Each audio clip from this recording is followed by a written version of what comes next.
Hello and welcome to the Fishing Guide Podcast. I am moving around more than, I don't know, popcorn on a hot fire. That's right. I guess. But anyway, this is kind of a special show because we're all going to brag. We're going to not brag about our biggest fish, our best day out fishing. We're actually going to brag and talk about our kids, our grandkids and kids. So some of us on this side, we have grandkids and kids, and you guys on that side, you haven't had the pleasure of having grandkids yet, but you will. And we're going to tell you all the good stuff about that compared to having the kids in your house. And they grow up. No, kids are great. But anyway, Lance, we're going to start with you. You have a bunch. I have two girls. Right? One is 9 and one is 11. And Grace is my oldest at 11 and Faith is my youngest at 9. Right. So do they like to fish? That's I have never took them. Really? That's I'm going to take surprising. them this weekend. I was going to say, aren't y'all going this Saturday? Yeah, we're going to go this Saturday. I got them meeting me at the Sonora Baptist Church at 4:45 in the morning. What do you mean, meeting you? I have them because they're gonna sleep in a little bit longer because I gotta go get get the the boat. boat. I gotta go get the boat. I gotcha. Get And Mama's willing to get up Mom is and willing go to get ahead up. and bring them. And she's gonna to come meet too. Mama's Oh. gonna come Oh, too. wow. Holy moly cow. Man, how did you This make will be- that? I'm thinking about 4 limits. Limits. You Well, better have an extra cooler. You know. I don't know. So she's just I said you can lay out in the back and I'll have them up front. So how long you plan on fishing? I like to make it to 10. I might just make You it must to have read 9. my mind. I like to make it to 10. But they help you tie your rigs, don't they, and stuff? Or Well, not? you know, Faith used to. She used to. All right. Faith, my youngest, she used to she used to sit up there and she'd like to tie the knot and everything Right. like that. But I lost interest in all that. Dang, they can tie knots?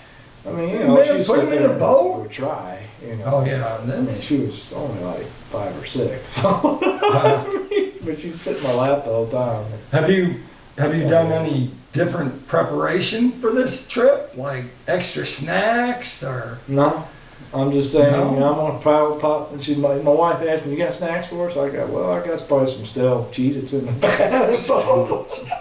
Like Minners on the floor or fresh Minners? You know, but I said, you might want to bring me something. Yeah, they better be bringing I stuff. mean, I told her, you get them ready and I'll go get the boat. You know, there's a formulation somewhere that when kids get on the water, it's X amount of time they get hungry. And Yeah. literally, if they're, Or I swear, thirsty. yeah, it's like you literally just ate. So my grandson Jill went fishing with me last week somewhere in there, Yeah. start of the week, and he ate 2 waffles and had full of all that stuff, and he had eaten. And we literally got out on the water. I dropped the trolling motor, and he says, "I'm hungry." Well, he just ate, like not more than 20 minutes ago. He's got a tapeworm. Yeah. But there's a correlation there. Who are you taking? You tell us about your family. We were just talking about this, but Yeah. I got an 11-year-old son, I got a 14-year-old daughter, and I got one that'll be 2 in July, and 2 more on the way. Wow. But my son goes with me. My daughter doesn't really like fishing a lot. Oh. She's kind of a animal lover, which is fine. Yeah, we see lots of pictures of her, the cows and all your Yeah, animals. she likes animals. She's gonna end up liking Has fishing. I fished with you much? A long time ago. She wanted to go Saturday, There but again, she's 14. Dad's not that cool, you know. But my son likes to fish with me. Kyler does, Right. and he likes dog shooting more than anything. Oh, so wow. I guess it's because it's more active. Right. But you know, Yeah, he's And got he's to be probably moving. good at it too, right? yeah, oh yeah, Yeah. yeah. Mm. That's all he wants to do now, Louis. So when I try to live scope with him, he's like, "It's boring." Well, Yeah, Tyler's kind of like got to be doing something. He's Yeah, got to be moving. Yeah. If he's having to sit still and wait. Oh, he'll get down and tongue out, and he'll shoot the dog. She loves that. 'Cause it's shooting. He likes shooting. Yeah. So, but the main thing with kids is lots of snacks, lots of food. Oh, They yeah. get bored, they go back there and have 15 Dr. Peppers, and I'm continuing doing what I'm doing. So, pay for it later, but lots of There you food, go. lots of snacks. It'd just be laid out back there. Cheetos all over them. You know, that's. I see the new podcast show is 8 is enough, and there's Payton to be like, I was like, I don't care. I'm chasing one. Be still. Yeah, Still- he's still. stop moving. Don't slam the lid. oh my That's God. the one I always say. There you go. Don't slam the lid. Did you shut it hard enough? Do you have to jump from the seat to the back deck? Right, yeah. I mean, seriously, you're Stop tapping your foot on the almost floor. 5 foot tall dude. You can just step. Yeah. No. Oh, I have to tell the kids on guy trips. I'm like, the brother will be up there. Okay, we're coming up on a big one. Be still. Don't move. It's like, I think like you're hunting. Be still. Tapping the floor. Yeah. And I'll slam that lid down that fish and go, phew. So they can hear it. But yeah, kids are fun. I'm lucky enough to have 2 daughters, and I guess they like fishing, and they went fishing with me a lot. And heck, they used to go when I catch shad for stripers, and they would, help keep them alive and Yeah. move them around and terrorize them. But and so they were good, and then they moved on, and then it's the cycle of life. I think it's karma because I had 2 daughters. Yeah. They like to fish. Now I have 3 grandsons and one could pop before this show airs. Oh. And then I'll have 4 grandsons. And so Oh. I'm in good shape. There you go. Teach them how to drive. How are you doing on? You have grandkids. So. Yeah, I've got one granddaughter. She's just a little over a year old, so it'll be a little bit before we get her in the boat. But I have a daughter, then I have a stepdaughter and a stepson.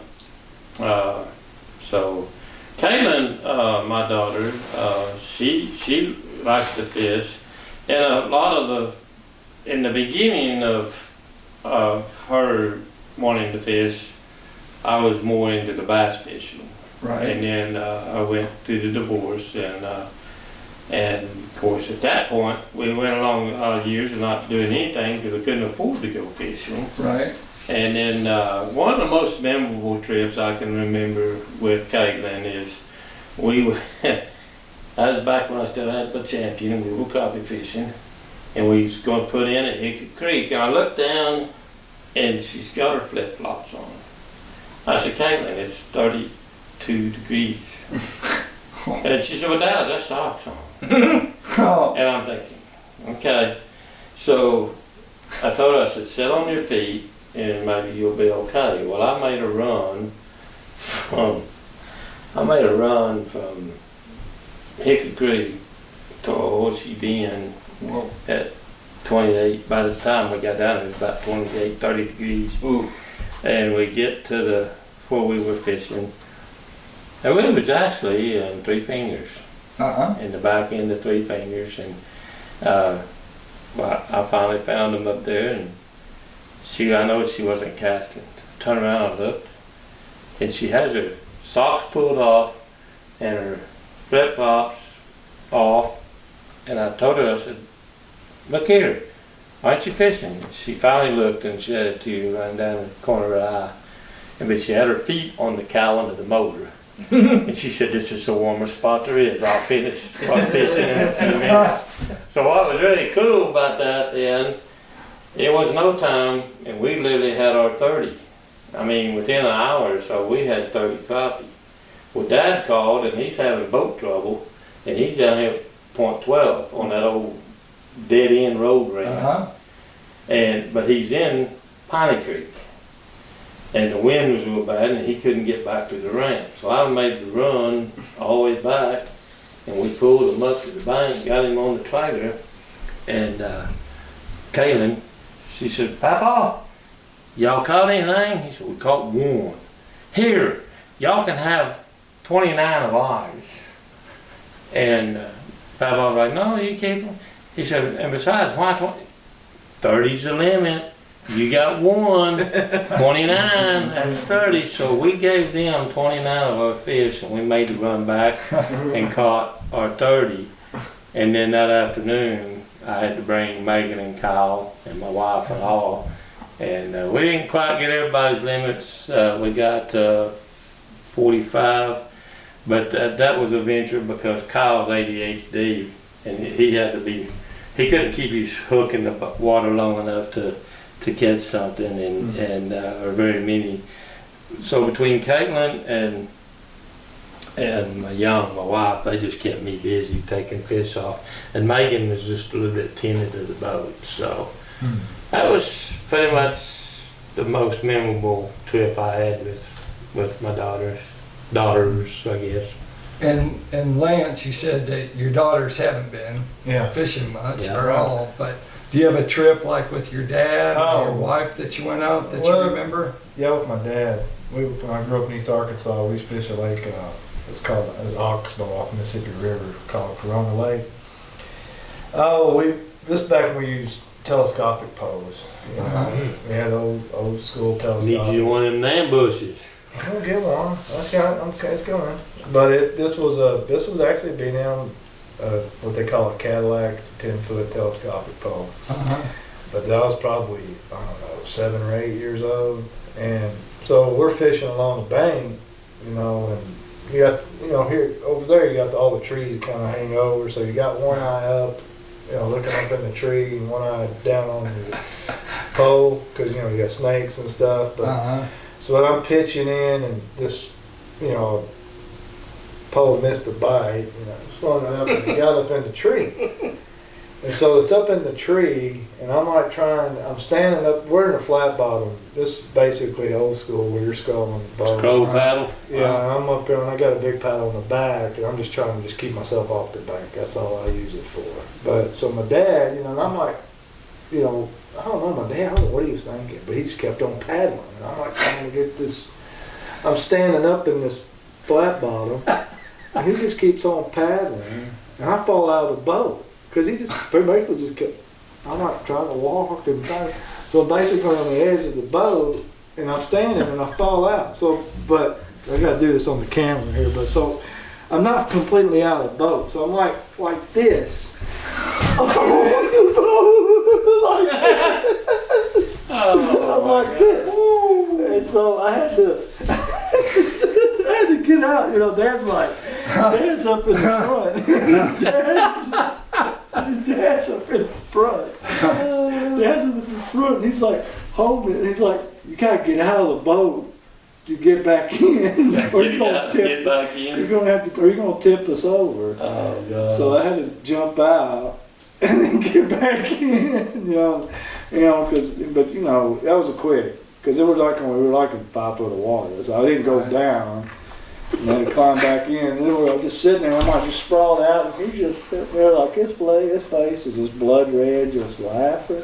And I'm just like, what just happened? You know, so that was one of my memories. I never will forget that. He tells that story to everybody. So. And there you go. Yeah. And you telling Payton, your son and dock shooting, you got to have a story about that, I would think. There's no way when he first started out that it was good. Oh no, you know, kids get frustrated, and you know, I think I tied.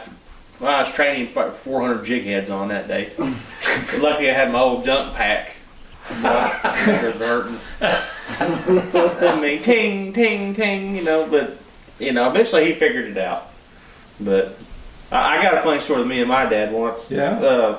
We were pond fishing. And there was an old flat bottom boat that we'd put in and fishing. Well, one day we put it in, and we got out there, and the water started rushing in.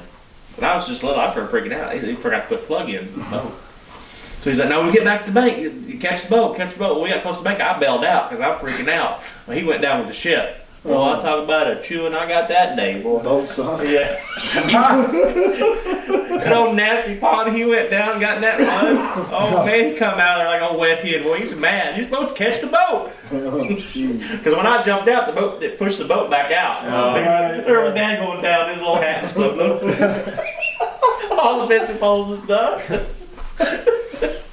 I ran to the truck. I knew when he got out there, I was going to get it. This is our Father's Day issue, yeah. but everyone get a chance on their father. My dad actually, would come down, and he'd come down like every Thanksgiving. So back then I was guiding for stripers mostly. and he's putting the lines out with live bait. I think this is one of the first times, and I said, just put the line out, it's on a balloon, and let it out. And so I went to the front and I was putting more baits out. And I got like 7 rods out, and he's got that one. I go, what are you doing? He says, I'm letting line out. I said, there ain't no line. Like, there's no way there's any line. And he had it down to where the knot and the thing, and he was still trying to pull. Oh my God. And I said, well, as long as a fish doesn't bite, no problem. The second I said that, Boom. like a 14-pound striper went boom like that. And he goes, what do I do? I go, well, set the hook and reel. Yeah. And so anyway, it took him forever. I think he even stopped, smoke a cigarette while he was It's breathing. 600 yards out there. I was like, oh my gosh. But it was funny because he's like, I really didn't think that was that much line. I'm like, oh my God, like the balloon, he would have to have binoculars to see the balloon. They're probably around the corner of Montague to the back end. Shad just sitting there. Shad, you have a father story too, don't you? Oh yeah. All right. I guess one of the most memorable ones with Dad is we didn't do a lot of crappie fishing. We did a lot of trot lining and stuff like that. And we were we come out after work, and we actually would down at just before you get to the Pinhook, where the Sergeant's farm is, and Brando Hart and all them. Well, we would just back the boat off in the river there and go run our lines, and had a V-bottom boat. And Dad's changing clothes out in front of the truck, and this willow tree we had our line tied to would actually just pull down and touch the water, and then it'd raise back up real slow. And I started telling Dad, hurry up, we got that's about to pull a tree out of the bank over there. Well, he just thought I was going on at him, and finally Frando said something, and we get off out there. Well, we got started out across the lake, and we forgot the gaff hook. We reached down to get the line with the gaff hook as much as gaffing the fish. And so I was up in the nose of the V-bottom boat. You had a little front seat, and I'm on my knees, and I'm waiting for him to get up on the bank to, go get the gaff hook. And just as I stand up to make that step, he kicks it in reverse. So face down in the mud. So I went up and got the gaff hook, and we went over, and that catfish was on it's a big flathead, and he was on the second hook from that tree, and we always sunk the other end. And we finally got far enough away from him to get a hold of it to go the opposite way, because every time you get a hold of it up here, it jerked the line out of your hand. It was 38-pound flathead. Wow. There you go. So a little mud on your nose. A little bit of mud on the nose, and it wasn't fun at the time. It wasn't funny. Well, that's the enjoyment of going fishing and having a family, going out fishing with the family. If you want to take your family out fishing, you can go out with Lance. Lance, tell them how they need to do that. You can reach me at 479-236-4105. Payton? Payton Usrey Fishing, or 479-387-6153, and I won't forget the plug. There you go. Try not to. Greg? Greg Scott Service, or 479-601-1683. And you can contact me at Brad Wiegmann or on Facebook or Wiegmann's Guide Service, or you can call me at 479-756-5279. Father's Day, make sure you get your father a good present. Yeah. We're going to tell them to buy some fishing gear for them. So even if they don't fish, maybe they'll take you out fishing if you buy them a fishing pole. So look at that, or go out on a guide trip. You don't even have to buy a pole. Nope. So you can go that way, and they'll work pretty good. So do that. We're going to end the show like I always do. Make sure you keep it Hardcore.